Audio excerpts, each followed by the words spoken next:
Levez vos yeux en haut. Dieu est partout. 12 juillet. Écrit à l'ange de l'église d'Éphèse. Voici ce que dit celui qui tient les 7 étoiles dans sa main droite, celui qui marche au milieu des 7 chandeliers d'or. Je connais tes œuvres.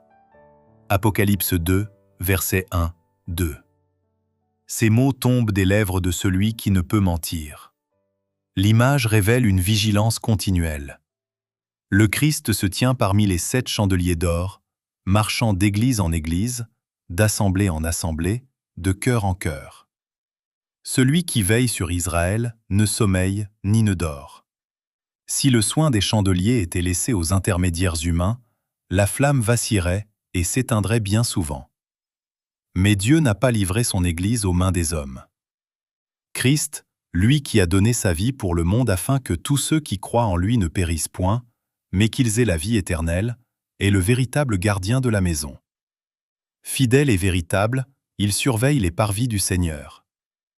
Nous avons raison de remercier Dieu parce que nous n'avons pas à dépendre de la présence d'un prêtre ou d'un pasteur terrestre.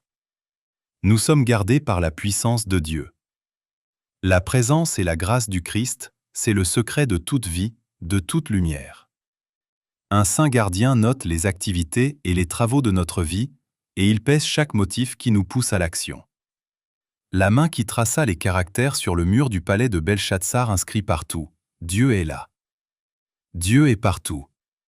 Toutes nos paroles, tous nos plans, tous nos mobiles secrets sont pesés dans la balance de la justice et de la vérité infinie. Le Sauveur compassionné est rempli d'abnégation. Nous trouvera-t-il manquant de tendresse, d'amour, de sympathie envers ceux pour lesquels il a donné sa vie ? Dieu, dans sa grâce, nous accorde des occasions de le servir. Il nous offre de précieux talents dont nous lui sommes redevables. Si nous les utilisons avec sagesse, Dieu nous considérera comme ses collaborateurs. Si nous nous débarrassons de tout principe impur et égoïste, nous entendrons un jour la bénédiction. C'est bien, bon et fidèle serviteur. Matthieu 25, verset 21. Sous l'inspiration du Saint-Esprit, Anne, la mère de Samuel, rend ce témoignage. L'Éternel est un Dieu qui sait tout, et par lui sont pesées toutes les actions. 1 Samuel 2, verset 3. David s'exclame, « Oui, vanité, les fils de l'homme. Mensonge, les fils de l'homme. » Dans une balance, ils montraient tous ensemble, plus légers qu'un souffle. Psaume 62, verset 10. Ésaïe déclare, « Toi qui es juste, tu as plani le sentier du juste. » Ésaïe 26, verset 7.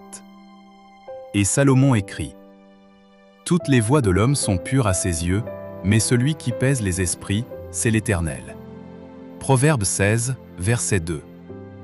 Aucun mobile du cœur ne passe inaperçu aux yeux de Dieu. Il lit chaque intention, chaque pensée.